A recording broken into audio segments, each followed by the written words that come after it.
all the blood in your body moves inside vessels. All the blood.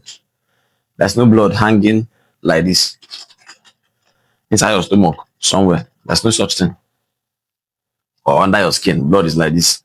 So that you think that when you prick, the thing will be leaking. Blood does not exist like that in the body.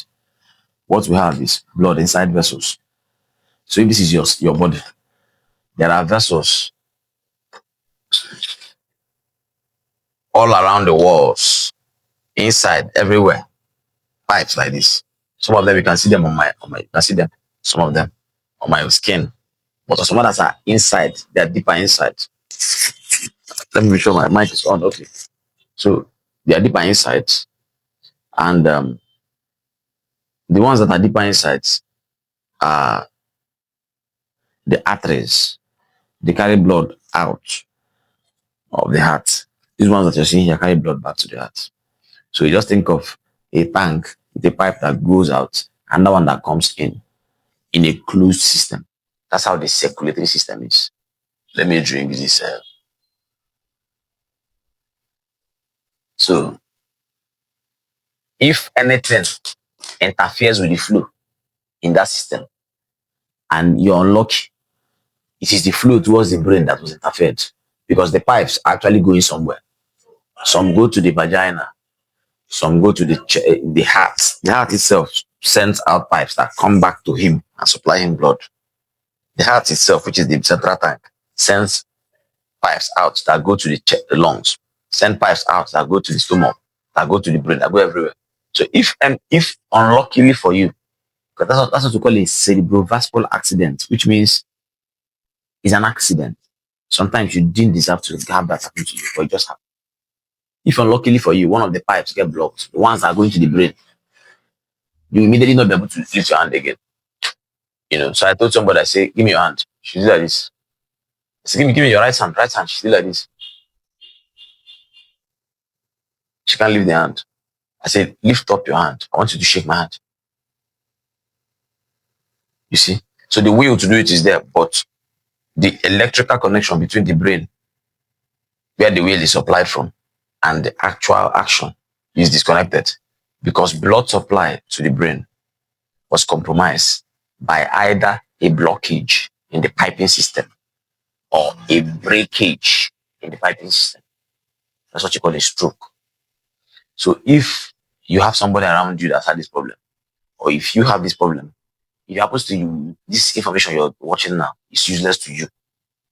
Do you understand? If you have a stroke, this video is a waste. This video only makes sense if you have a stroke and you sent it to the person that entered to help you first. So just imagine in your head now that you drop in your room dead. Not dead, no. You slump in your room from a stroke, or you drop unconscious from a stroke.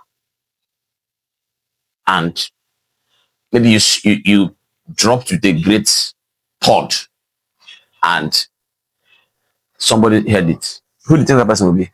Your neighbor below. Send that person this video now. If we cannot find you for 2 hours, who is the first person that will start freaking out? Maybe nobody. Because you used to put up your phone sometimes for 8 hours and sleep. And by 8 hours, we're having a lot of problems already. But I'm saying, just imagine that you're unconscious. Who do you think will notice that you are unconscious first? Send that person this video now. Because that's the only way this video will benefit you. If you have the accident. It's an accident because it happened to anybody. That's why it's an accident. So if you learn what I'm teaching you and you nod your head and you're very happy that you learned it today, it's for academic purposes. Of course, you can use it to help another person, but you can't help yourself with it. So if you want to help yourself with this information, actually, in the actual sense, send it around your circle. Send it. So I mean, it's your literal circle, your neighbors. Send it to your neighbors. Send to your siblings, the ones that are closest to you. No, don't send it. Send it to 5 people just to learn and help the next person. But you do not help them. It's when they send it to other people that are around them. So you're arming your environment with tools to help you if something happens to you. Do you understand? So now, if this vessel that takes blood to the brain blocks or it breaks, the blood will not get to the brain. You're going to have a deficit, what we call a neurologic deficit.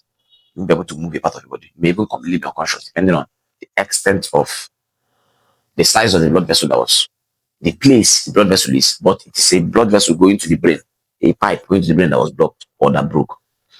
Either of them that happens, you're going to have a problem physically in your body. If it happens on this side, it means the part of the brain that was affected is this one.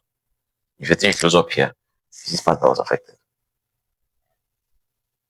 If we know that it's a blockage that happened, we can remove it immediately and function will come back to almost normal, even though slowly, but almost normal. If we know it was a breakage that happened, we can fix the problem and function will come back to almost normal. The problem is there's no way to know except without a CT scan. So the type of scan that the person who you send this video should do when he notices that you're unconscious and he thinks you had a stroke from what I described is called, write it down, a non-contrast brain CT scan. Write it down. A non-contrast brain CT scan.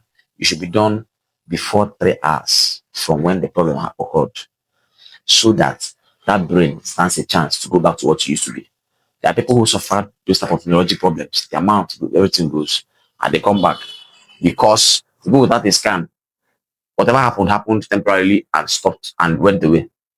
So if your BP is high and you have a blockage, whether we know it or not, a high BP is like pressure inside this pipe, plenty pressure inside this pipe. So that could be what saved you from, yes, that's the only time a high blood pressure is a win. So if there's a blockage in this pipe and we're having this amount of pressure in this pipe, there's a chance that they can push the pressure out, flush it. That's a chance. So there are people who have that problem and then they are lucky, the thing goes off and blood continues going. So because of that spontaneous intervention of a stroke of luck, they gain back function and they call it a partial stroke because it's finished, everything started after 24 hours. But if you're not lucky to have, of course, even having any type of stroke is not even luck. But if you get really unlucky, the next time you're going to create luck for yourself is like sending these videos to people around you so that they will hear me say that they should take you before 3 hours to do a non-contrast brain CT so that we can know whether it is a block or a break and intervene immediately. The faster we remove the problem and let blood go back, the earlier function returns. Remember, it's an accident. It happened to you this night. Health education, see how easy, how you access it just by having data and scrolling. Do yourself the favor and send it around yourself to protect yourself. With that result that comes at least before 3 hours, we can immediately intervene and stop what would have become a permanent neurologic deficit. It can be just not being able to move hand and leg and maybe talk. But it can also be not being able to move everything, including swallowing. But it can also be unconsciousness completely.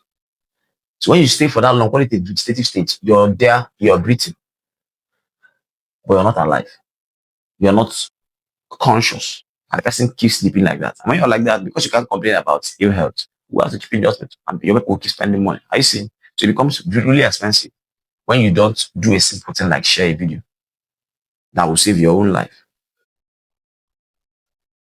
The moment you have that information that you're supposed to get us before 3 hours, you go and come to the hospital is a good idea too. But you come to the hospital and there are even the same, if we have 5 stroke cases before you came, then all of them are equally important. So by the time we get to attend to you and now go and get a CT, probably 3 hours has passed. And you're talking about a healthcare worker that's even overwhelmed, that probably didn't sleep through the night. Doesn't even really, these empathy levels are probably not at 100 at that point. But if you're going to be your own doctor, you're going to come to that triage with your CT scan result. And it's not you coming there with it. It's the people that brought you. Remember, you're unconscious. Remember, you can't. Sometimes you want to tell them, do something, move calm, move calm, move calm. They can't hear you. Move calm. Well, they tell you, don't worry, it's okay. You try to show them something, they tell you, don't worry, just relax. The people that tell you relax, the empty head, they don't know what they're talking about. They're telling you to relax. I'm trying to tell them, please see what you should do now. You're doing it at the wrong time. It's now you're going to send that to them. So that when you look at the person can remember, hey, it's true. This is what I sent me a video. Do you understand? With the scan, the moment the doctor sees the scan, he knows what. And then you see yourself go from this to this.